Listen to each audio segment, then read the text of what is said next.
Hello, मैं रुकैया नूर। मैंने अपना एक यूट्यूब में चैनल शुरू किया है जिसका नाम है माई गोल। इसमें मेरा उद्देश्य ये है कि मैं इस माध्यम से इस तरीके से पढ़ाऊँ कि स्कूल शिक्षा के भी विद्यार्थी लाभ उठा सकें और जो प्रतियोगिता परीक्षा की तैयारी कर रहे हैं वो भी इसका लाभ उठा सकें। तो मैं जो अपने इस चैनल में अपना जो मैं सब्जेक्ट या विषय प्रस्तुत करूँगी, इसमें इतिहास इतिहास भारतीय इतिहास, जिसमें हम प्राचीन काल इतिहास भारत का, मध्यकालीन इतिहास और आधुनिक काल इतिहास, इसके अलावा भारत का भूगोल और अर्थव्यवस्था और भारत की राजनीतिक व्यवस्था के ऊपर भी टॉपिक पर हम मूवी बनाएंगे। और इसके अलावा जो है साहित्य और उसमें भाषा में, जैसे उर्दू लिटरेचर वगैरह में भी हम जो है किसी न किसी टॉपिक पर कोई ना कोई मूवी या अपडेट करते रहेंगे। तो आज हम जो सबसे पहले शुरू कर रहे हैं, मध्यकालीन इतिहास से हम शुरू कर रहे हैं। मध्यकालीन इतिहास में सबसे पहले जो हमको पढ़ना है चैप्टर 1, इस्लाम धर्म का उदय।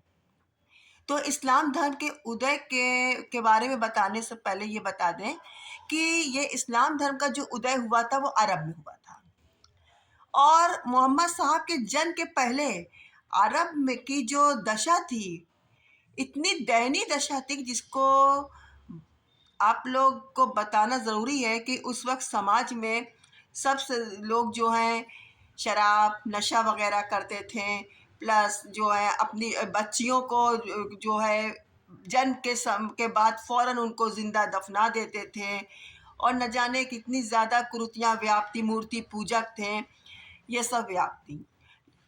और जब मोहम्मद साहब का जन्म हुआ तो उस वक्त अरब पूरा इन्हीं कुरीतियों से घिरा हुआ था। तो ये बता दें कि इस्लाम धर्म के संस्थापक कौन थे, प्रवर्तक कौन थे। तो इस्लाम धर्म के जो प्रवर्तक थे वो हज़रत मोहम्मद साहब थे। इनका जन्म 570 ईस्वी में मक्का, जो कि अरब महाद्वीप में स्थित है, हुआ था। हिजरी संवत के अनुसार 53 वर्ष पूर्व। अब ये हिजरी संवत जो भी हम आगे पढ़ाते चलेंगे तो आपको हिजरी संवत के बारे में बताएंगे। अब मोहम्मद साहब के जो दादा थे उनका नाम अब्दुल मुत्तलिब था, जो कुरैश कबीले से संबंधित थे, और उस समय कुरैश कबीला अरब में सबसे श्रेष्ठ कबीला था, बहुत सम्मानी कबीला था। और इनके पिता का नाम अब्दुल्ला और माता का नाम आमिना बीबी था। जन्म से के पूर्व ही इनके पिता अब्दुल्ला का देहांत हो गया। इस प्रकार इनका पालन पोषण जो है इनके दादा अब्दुल मुत्तलिब ने किया। जब मोहम्मद साहब 6 वर्ष के हुए तो इनकी माता का भी देहांत हो गया। इस प्रकार मोहम्मद साहब बाल काल से ही माता पिता के प्रेम से या प्रेम वात्सल्य जो है क्या कहते हैं कि से वो वंचित हो गए। जब 13 वर्ष के हुए तो इनके दादा अब्दुल मुत्तलिब का भी देहांत हो गया। अब इनका पालन पोषण इनके चाचा अबू तालिब ने किया। अबू तालिब जो कि एक व्यापारी थे।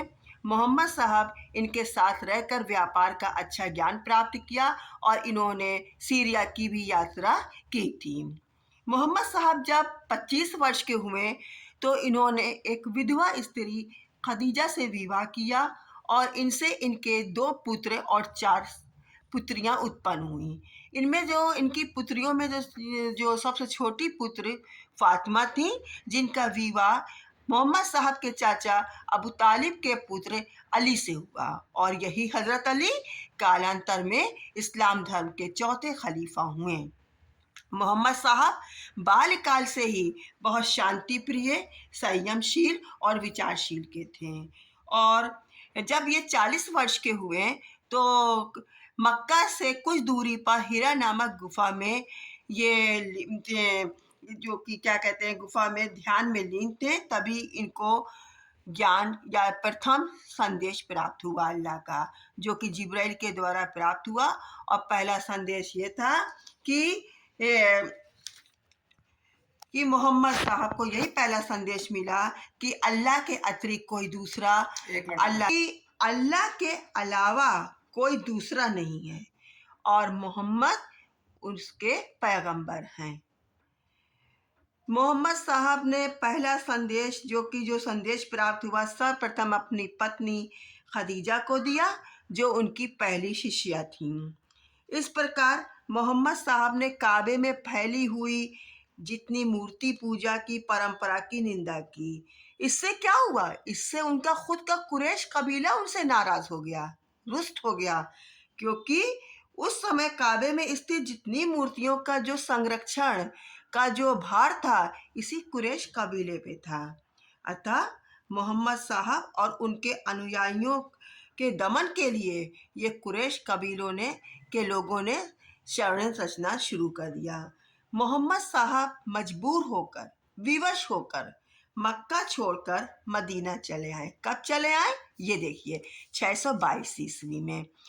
तो 622 में मोहम्मद साहब मक्का छोड़ के कहाँ आ गए? मदीना आ गए। और इसी घटना को हिजरी कहा जाता। हिजर यानी छोड़ना। तो यहीं से 622 ईस्वी से हमारा जो इस्लामिक कैलेंडर है, हिजरी संवत का आरंभ होता है। यानी कि मोहम्मद साहब 622 में जब मक्का छोड़कर मदीना के लिए प्रस्थान किए, तो इसी घटना को हम हिजरी कहते हैं और यहीं से ही हिजरी संवत का आरंभ होता है। मोहम्मद साहब जब मदीना पहुंचे तो मदीना के निवासियों ने उनका भरपूर स्वागत किया, उनके अनुयायी हुए। फिर मोहम्मद साहब इन मदीना वासियों के साथ मिलकर मक्का पर आक्रमण किया और मक्का पर आक्रमण करके वहाँ को लोगों को परास्त किया। और इस प्रकार मक्का के लोगों ने भी मोहम्मद साहब को अपना प्रधान और अल्लाह का पैगंबर स्वीकार कर लिया। इस प्रकार मोहम्मद साहब ने पूरी लगन के साथ इस्लाम धर्म का प्रचार किया, किंतु वो अधिक समय तक जीवित ना रह सके। 63 वर्ष की आयु में 632 ईस्वी में, और हिजरी कौन सी थी? 10वीं हिजरी।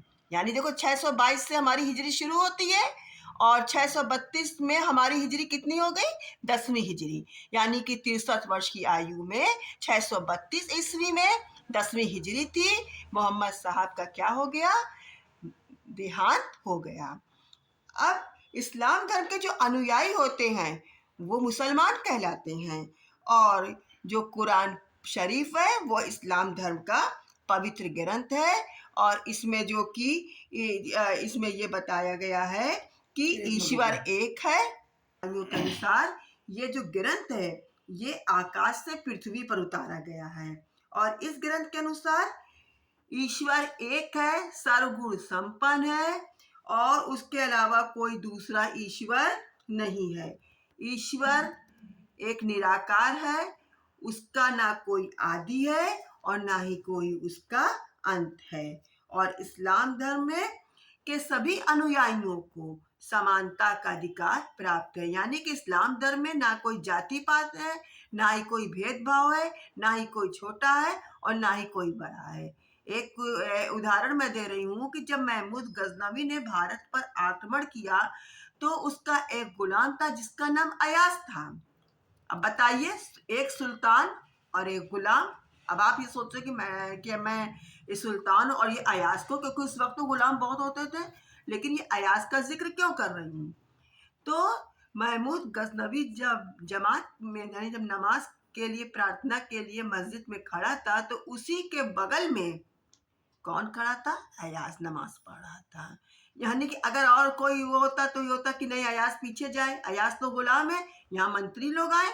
नहीं, इस्लाम धर्म में क्या है? ना कोई बड़ा है ना कोई छोटा है। इस्लाम धर्म में सब क्या है? बराबर के हैं। तो यही कह रहे हैं कि इस्लाम धर्म में प्रत्येक अनुयायियों को समानता का अधिकार प्राप्त है। तो मोहम्मद साहब की मृत्यु के पश्चात 600 हाँ, तो कह रहे हैं कि मोहम्मद साहब की मृत्यु के पश्चात 632 ईस्वी के बाद इस्लाम धर्म जो है 2 शाखाओं में बढ़ गया, क्योंकि इस्लाम इनकी मृत्यु के पश्चात खलीफाओं का शासन शुरू हुआ और इसी खलीफाओं का शासन में ही हमारा जो इस्लाम धर्म है वो 2 शाखाओं में बढ़ गया। पहला कहलाया सुन्नी और दूसरा कहलाया शिया संप्रदाय। पहला क्या कहलाया? सुन्नी, और दूसरा क्या कहलाया? शिया संप्रदाय। अब हम शिया सुन्नी और शिया संप्रदाय के बारे में पहले हम बाद में बताएंगे। पहले हम ये बता रहे हैं कि इस्लाम धर्म की शिक्षाएं क्या हैं, इस्लाम धर्म के मूल कर्तव्य क्या हैं, क्या शिक्षाएं हैं। तो इस्लाम धर्म की जो शिक्षाएं हैं, 5 शिक्षाएं प्रमुख हैं जो इस प्रकार हैं। नंबर 1, कलमा। ये इस्लाम धर्म का जो पहला कर्तव्य है वो कलमा है, और कलमा को तो प्रत्येक इस्लाम के अनुयायियों को पढ़ना अनिवार्य है। कलमा क्या है? ला इलाहा इल्लल्लाह मुहम्मद रसूलुल्लाह। यानी कलमा के अनुसार ईश्वर एक है और मोहम्मद उसके पैगंबर हैं। तो इसके अनुसार कि कलमा में ईश्वर और उसके पैगंबर में विश्वास करना है। नंबर 2 हमारा जो है वो नमाज है। इस्लाम धर्म के अनुयायियों को दिन में 5 बार नमाज पढ़नी चाहिए। इन नमाजों को हम फजर, जोहर, आसिर, मगरिब तथा इशा, यानी कि फजर जो सुबह के वक्त पढ़ी जाती है, जोहर जो मध्य दोपहर को पढ़ी जाती है, असर जो दोपहर के पश्चात पढ़ी जाती है, मगरिब जो सूर्यास्त के समय पढ़ी जाती है, यानी जब सूर्य डूबता है तब होती है, और इशा की नमाज रात को पढ़ी जाती है। अब ये ऊपर नीचे हो गया है। तीसरा जो हमारा है वो रोजा है। रमजान के पवित्र महीने में प्रत्येक मुसलमानों का कर्तव्य है कि वो रोजा रखें। तो क्या पढ़ रहे, हाँ, तो तीसरा जो इस्लाम धर्म की शिक्षाएं में आता है या मूल कर्तव्य में आता है रमजान। रमजान के पवित्र महीने में प्रत्येक मुसलमानों का कर्तव्य है कि वो रोजा रखें, और जिसका समय क्या है रोजा का? सूर्योदय से लेके सूर्यास्त तक, मगरिब तक रहता है। अब हमारी चौथी जो महत्वपूर्ण शिक्षा है या कर्तव्य, ज़कात। ज़कात यह एक प्रकार का धार्मिक दान होता है जिससे इस्लाम धर्म, यानी इस धन से इस्लाम धर्म में के जो निर्धन असहाय अनुयायियों की क्या की जाती है? सहायता की जाती है। समझ गए, नहीं समझ गए? ज़कात ये एक तरह का धार्मिक दान होता है जो कहते हैं धनी अनुयायी, इस्लाम धर्म के अनुयायी जिनकी आय अधिक है, वो उनके आय में से 1/4 भाग जो होता है, 40वां भाग, वो इनसे ज़कात के रूप में लिया जाता है। और इसका खर्चा किसके ऊपर करते हैं? इस्लाम धर्म के निर्धन असहाय अनुयायियों के ऊपर इनकी मदद की जाती है, इससे इनकी सहायता की जाती है। अब हमारा जो 5वां है वो क्या है? हज। हज का नाम तो आप लोग सभी सुने हो कि हर साल हज के लिए लोग जाते हैं। तो जो हज है ये प्रत्येक मुसलमानों का कर्तव्य है कि वो अपने जीवन में कम से कम एक बार मक्का और मदीना की यात्रा जरूर करें। और इन्हीं परम कर्तव्यों को इस्लाम धर्म के 5 स्तंभों की क्या दी जाती है? संज्ञा दी जाती है। क्या दी जाती है? ये जो यानी कलमा, नमाज, रोजा, ज़कात, हज, ये 5 स्तंभ हुए कि नहीं हुए? इनको जो है इस्लाम के 5 स्तंभ, 5 पिलर की संज्ञा दी जाती, जिससे कि पूरा इस्लाम धर्म टिका हुआ है। अब जो हमने बताया था कि वो हमने क्या बताया था कि 632 ईस्वी में 10वीं हिजरी में 63 वर्ष की आयु के बाद मोहम्मद साहब का क्या हो गया? मृत्यु हो गई, देहांत हो गया। उनके पश्चात अब इस्लाम धर्म को क्या करना है? आगे तो बढ़ाना है। तो खलीफाओं का शासन शुरू हुआ, और इसी खलीफाओं का शासन शुरू होने में खलीफा बनने के विषय पर इस्लाम धर्म जो है मतभेदों को लेकर 2 संप्रदायों में बढ़ गया। पहला कहलाता है सुन्नी संप्रदाय और दूसरा क्या कहलाता है? शिया संप्रदाय। अब इस सुन्नी शिया संप्रदाय में क्या फर्क है? मोहम्मद साहब की मृत्यु के पश्चात सबसे पहले जो खलीफा मतलब धर्म गुरु, जो कि इस्लाम धर्म को आगे बढ़ाना है, सारी उसके ऊपर आ जाता है। तो सुन्नी संप्रदाय के लोग जो हैं वो खलीफा में जो कौन कौन खलीफा बने?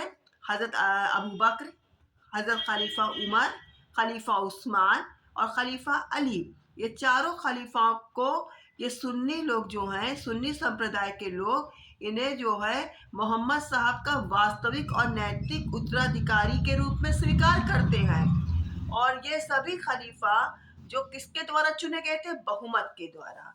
यानी कि ये कोई वो नहीं, बहुमत यानी जनता ने मत दिया, इस्लाम धर्म के अनुयायियों ने मत दिया और इसके द्वारा ये खलीफा के पद पर ये चारों खलीफा बने। और इस प्रकार इस्लाम धर्म जो है एक लोकतंत्रात्मक धर्म है, क्योंकि हजरत अबू बकर, खलीफा उमर, खलीफा उस्मान, खलीफा अली, ये चारों किसके ऊपर आए हैं, निर्वाचित हुए खलीफा के पद पर बहुमत पद्धति के द्वारा। तो इस प्रकार सुन्नी लोग जो है वो क्या मानते हैं, ये लोग जो हैं खलीफा का जो पद है इसको जो है बहुमत के द्वारा मानते हैं और उनके अनुसार यही इनके मोहम्मद साहब के वास्तविक और नैतिक उत्तराधिकारी के रूप में स्वीकार करते हैं। इस प्रकार अब हम शिया संप्रदाय के बारे में जानते हैं। शिया संप्रदाय के लोग क्या हैं, वो निर्वाचन प्रणाली में विश्वास नहीं रखते, यानी कि ये बहुमत में नहीं विश्वास रखते, निर्वाचन में नहीं विश्वास रखते, बल्कि ये आनुवंशिकता को स्वीकार करते हैं, जेनेटिक को स्वीकार करते हैं। इसी आधार पर प्रथम 3 खलीफाओं को इन्होंने बिल्कुल इनको यानी कि हजरत अबू बकर, हजरत उमर और हजरत उस्मान को जो खलीफा बने, इनको ये बिल्कुल अनुचित मानते थे, इनके उत्तराधिकार को बिल्कुल अनुचित मानते थे। कहते थे कि ये इस पद के लिए नहीं थे सही। उनके अनुसार पैगंबर साहब के जो वास्तविक दामाद हैं, जो उनके मतलब पैगंबर साहब के जो वास्तविक उत्तराधिकारी, उनके जो छोटे दामाद, उनकी जो छोटी पुत्री फातिमा, उनके जो पति थे हजरत अली, वही उनके वास्तविक उत्तराधिकारी थे। अभी तो हमने इतना आप लोगों को बताया है, क्योंकि आज मेरा फर्स्ट चैप्टर शुरू हुआ है, तो अगर कोई पढ़ाने में भी गलती वगैरह बोलने में हो गई तो उसके लिए मैं क्षमा चाहती हूँ और उम्मीद करती हूँ कि भविष्य में ऐसी कोई गलतियाँ ना हो। अब यहाँ तक तो हमने बता दिया, इस्लाम धर्म के बारे में बता दिया, इस्लाम धर्म की शिक्षाएं बता दिया, इस्लाम धर्म की जो संप्रदाय बता दिए। अब हम इसके बाद जब अगला हम जो अपना लेसन अपडेट करेंगे वो है कि इस्लाम धर्म का प्रचार, भारत में इस्लाम धर्म का प्रचार कैसे हुआ, इसके बारे में हम अगले वीडियो में इसको हम डिस्कस करेंगे। Thank you. अगर आपको हमारा ये जो क्या कहते हैं कि वीडियो आपको पसंद आया हो तो आप लाइक करें। अगर आपको इसमें कोई कमी लगी हो तो वो भी बताएं, ताकि मैं भविष्य में अपनी जो गलतियां हमसे हुई हैं उसको मैं सुधार लाऊं। और इसके लिए और मैं आपसे निवेदन करती हूँ कि मेरे चैनल को सब्सक्राइब करें और शेयर करें।